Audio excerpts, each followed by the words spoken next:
बुद्धं शरणं गच्छामि।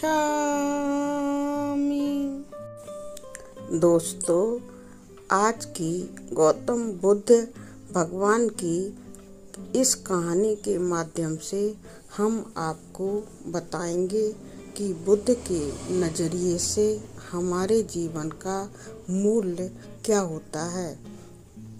हम में से बहुत से लोग अपनी ज़िंदगी की कीमत बिल्कुल नहीं समझते हैं और ऐसी चीज़ों में अपनी ज़िंदगी बर्बाद कर देते हैं जिससे हमें बहुत बड़ा नुकसान होता है। कुछ लोग शराब के पीछे और कुछ लड़कियों के पीछे, तो बहुत कुछ लोग पैसों के पीछे अपना पूरा जीवन ही बर्बाद कर डालते हैं। दोस्तों, आज की भगवान बुद्ध की इस कथा के माध्यम से आपको पता चलेगा कि हमारा जीवन कितना अनमोल होता है और हमें अपना यह अनमोल जीवन कैसे जीना चाहिए।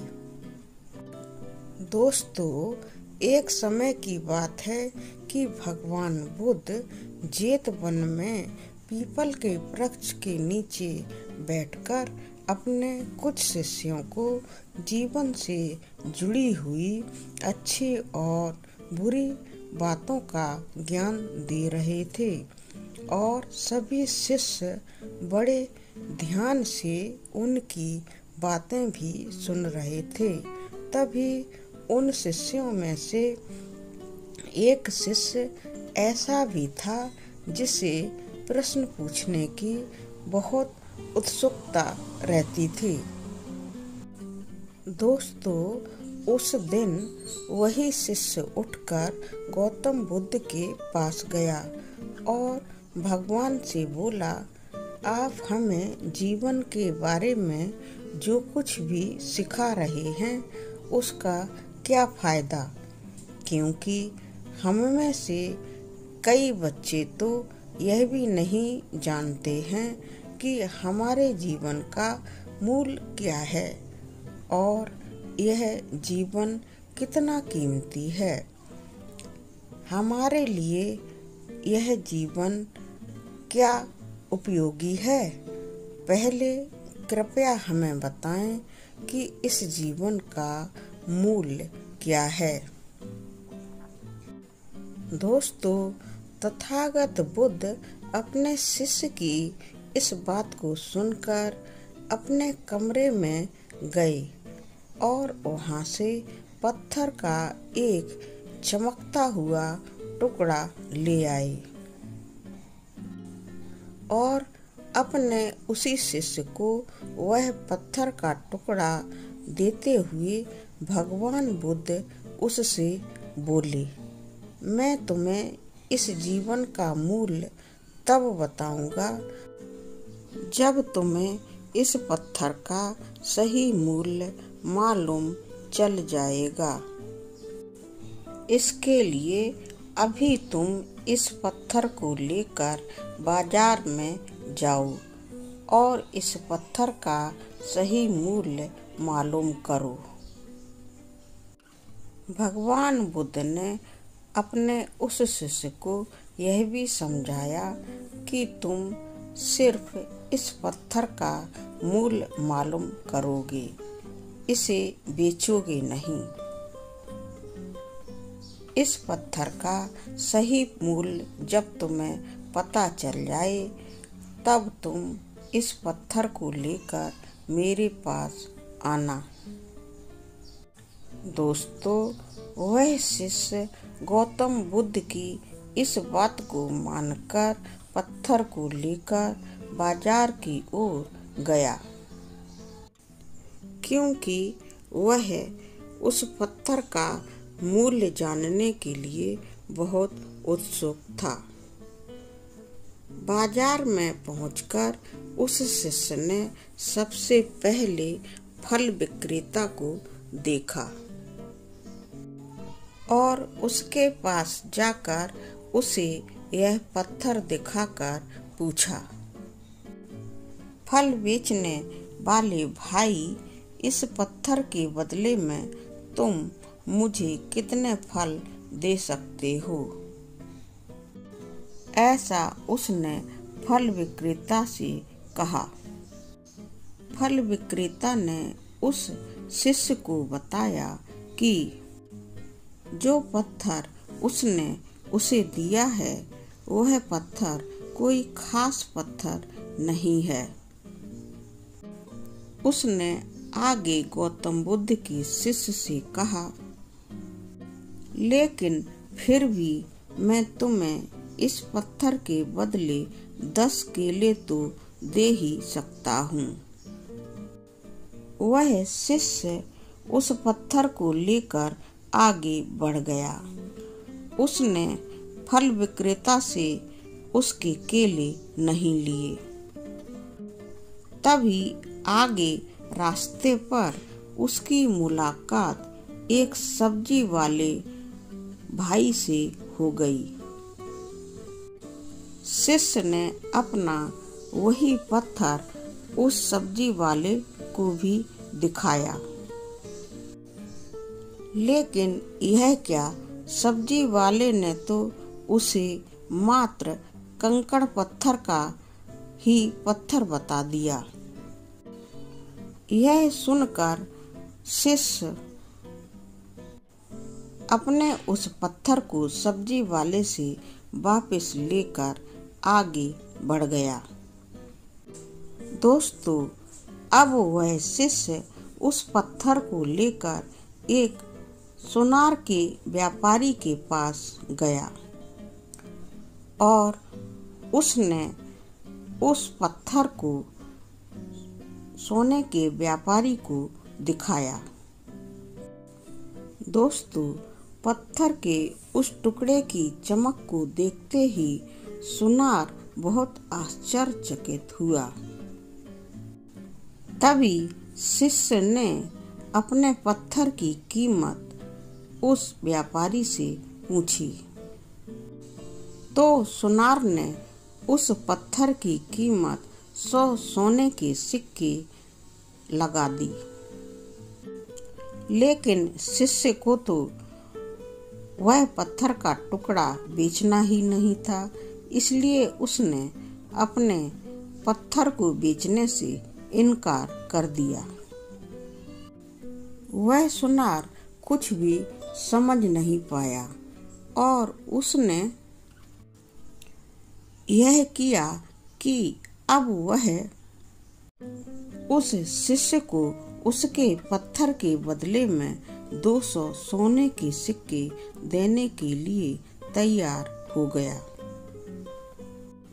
शिष्य को भी तभी भगवान बुद्ध की कही हुई बात याद आ गई कि उसे पत्थर बेचना नहीं है, सिर्फ उसका मूल्य ही मालूम करना है। इसलिए शिष्य ने उस पत्थर को सुनार को नहीं बेचा और बाजार में आगे बढ़ गया। तभी उसे एक हीरा व्यापारी की दुकान दिखाई पड़ी और वह दुकान पर जाकर हीरे के व्यापारी से मिला।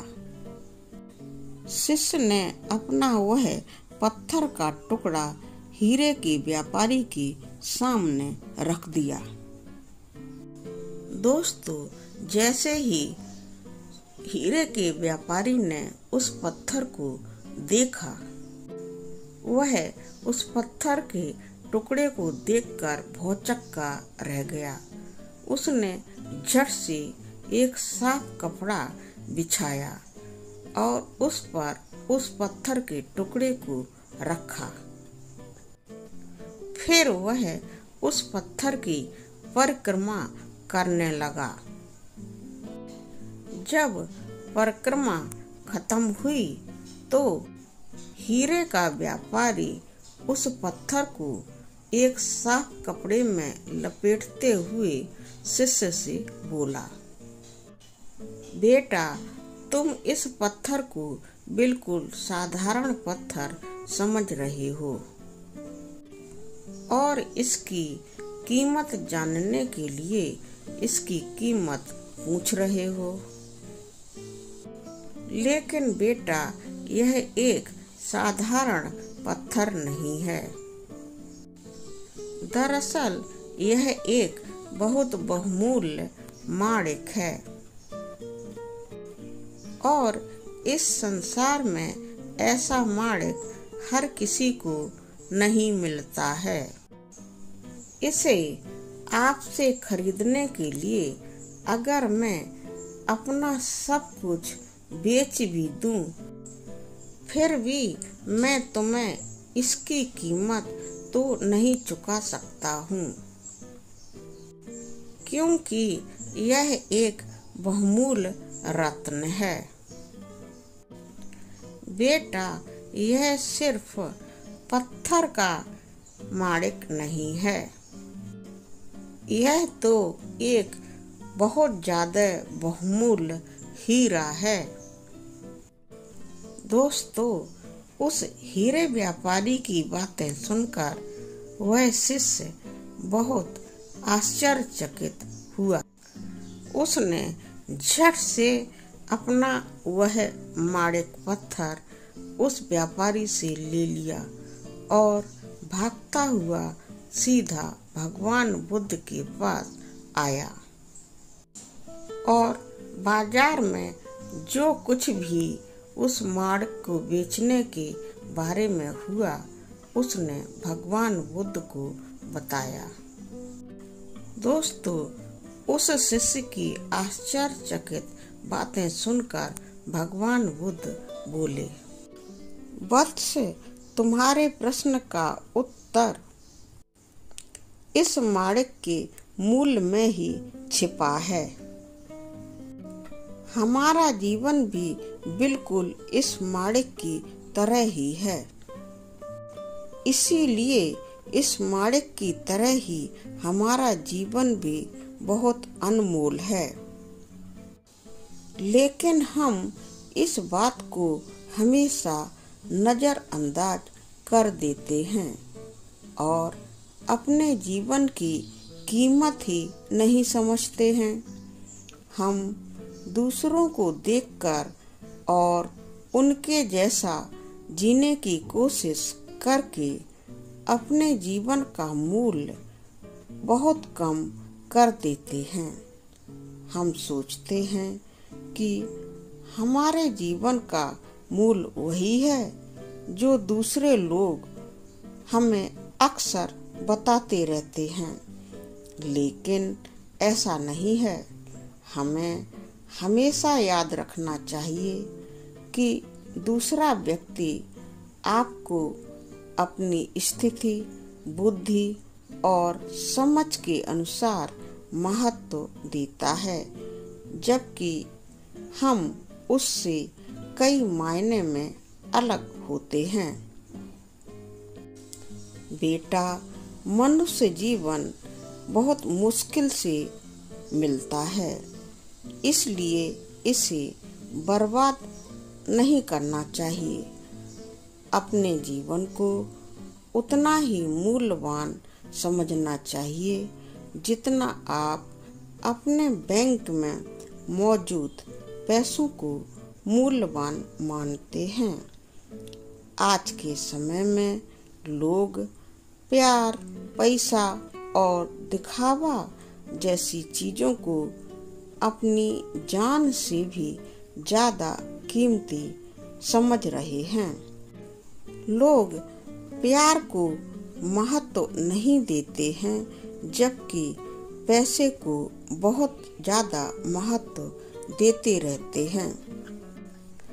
पैसे के नाम पर कुछ लोग ऐसे काम करने लगते हैं जिससे उनकी जिंदगी बिल्कुल बर्बाद ही हो जाती है। नाम कमाने के चक्कर में वो गलत काम करते चले जाते हैं, लेकिन हमेशा याद रखें कि दिखावा करना जरूरी नहीं है। प्यार तो दोबारा भी पाया जा सकता है। पैसा भी जीवन में बहुत कमाया जा सकता है, लेकिन जिंदगी दोबारा बिल्कुल नहीं पाई जा सकती है।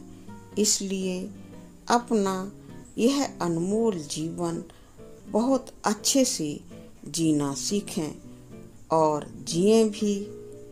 इस जीवन को बहुत अच्छे से जीते हुए हर सेकंड, हर मिनट आनंद का अनुभव करें।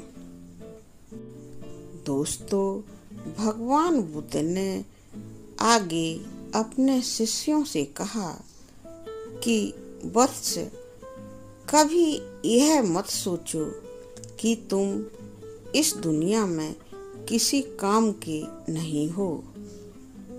यह कभी भी मत सोचना कि तुम्हारा जीवन निरर्थक है।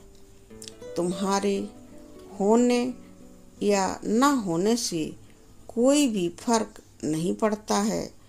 जब भी आपके मन में ऐसे नकारात्मक विचार आएं, तो बस खुद को यह बात याद दिलाएं कि जीवन एक रत्न है और यह बहुत ज्यादा अमूल्य भी है। तो दोस्तों, आज की गौतम बुद्ध की यह कहानी जीवन एक अनमोल रत्न है। जीवन अमूल्य होता है। आपको कैसी लगी वीडियो के कमेंट सेक्शन में लिखकर अवश्य बताएं। वीडियो को लाइक करें, शेयर करें और इस चैनल को सब्सक्राइब करके हमें सपोर्ट करने की कोशिश अवश्य करें। पूरा वीडियो देखने के लिए आपको बहुत बहुत धन्यवाद।